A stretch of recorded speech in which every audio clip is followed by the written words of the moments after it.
நீங்கள் பார்த்துக் கொண்டிருப்பது நியூஸ் 21 செய்திகள். தமிழ்நாடு செய்திகளை உடனுக்குடன் தெரிந்து கொள்ள நியூஸ் 21 செய்திகளை பாருங்கள். உண்மை, உழைப்பு, உயர்வு. மழையினால் நிறுத்தி வைக்கப்பட்டிருந்த நெல் கொள்முதல் மீண்டும் தொடக்கம். சிவகங்கை மாவட்டம் மானாமதுரை அருகே உள்ள கட்டிக்குளம் கிராமத்தில் விவசாய பணிகள் காலதாமதமாக தொடங்கியதால் அதைத் தொடர்ந்து அறுவடை காலமும் தாமதமாக நடைபெற்றது. ஒரே நேரத்தில் அறுவடை பணிகள் தீவிரமாக நடைபெற்றதால் விவசாயிகள் தங்களுடைய நெல்களை அரசு நேரடி நெல் கொள்முதல் நிலையத்தில் குவித்து வைத்திருந்தனர். எதிர்பாராத விதமாக கடந்த 11ஆம் 12ஆம் தேதிகளில் கடுமையான மழை பெய்ததால் நேரடி நெல் கொள்முதல் பணிகள் அரசு அறிவுறுத்தலின்படி நிறுத்தி வைக்கப்பட்டிருந்தது. தற்போது மீண்டும் தொடங்கப்பட்டு நெல் கொள்முதல் பணிகள் நடைபெற்று வருகின்றன.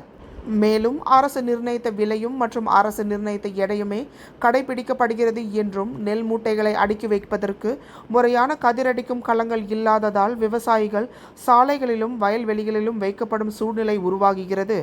இவ்வாறு வைக்கப்படுவதால் மழைக்காலங்களில் நெல் மூட்டைகள் நனையும் அபாயமும் ஏற்படுவதால் எதிர்காலங்களில் தமிழக அரசு நெல் களங்கள் அமைத்துக் கொடுக்குமாறு கிராம விவசாயிகள் கோரிக்கை வைத்தனர்.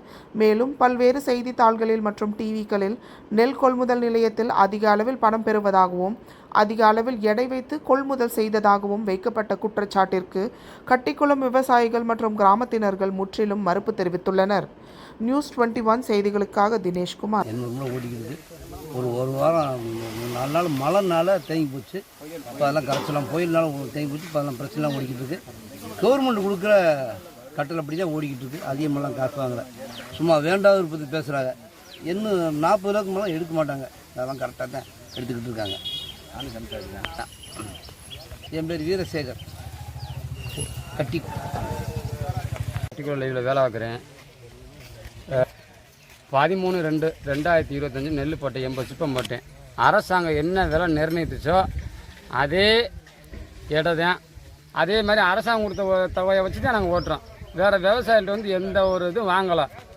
இந்த 2 நாளைக்கு முன்னுக்கு மழை பெஞ்சிச்சு. அது இப்போ வந்து லாரி 3-4 லாரி எடுக்கவும் சகச நிலைமைக்கு வந்துருச்சு. இப்போ வேண்டாத ஒரு சில பேர் அதிகமாக வாங்குறோன்னு போட்டு விட்டாங்க. இந்த விவசாயம் வந்து காலதாமதமானதுனால இப்போ வந்து நெல் வந்து குமிஞ்சிக்கிடுச்சு. அதனால் கொஞ்சம் லேட் ஆகுது. போட்டு நாங்கள் எல்லாம் சரி பண்ணிடுவோம்.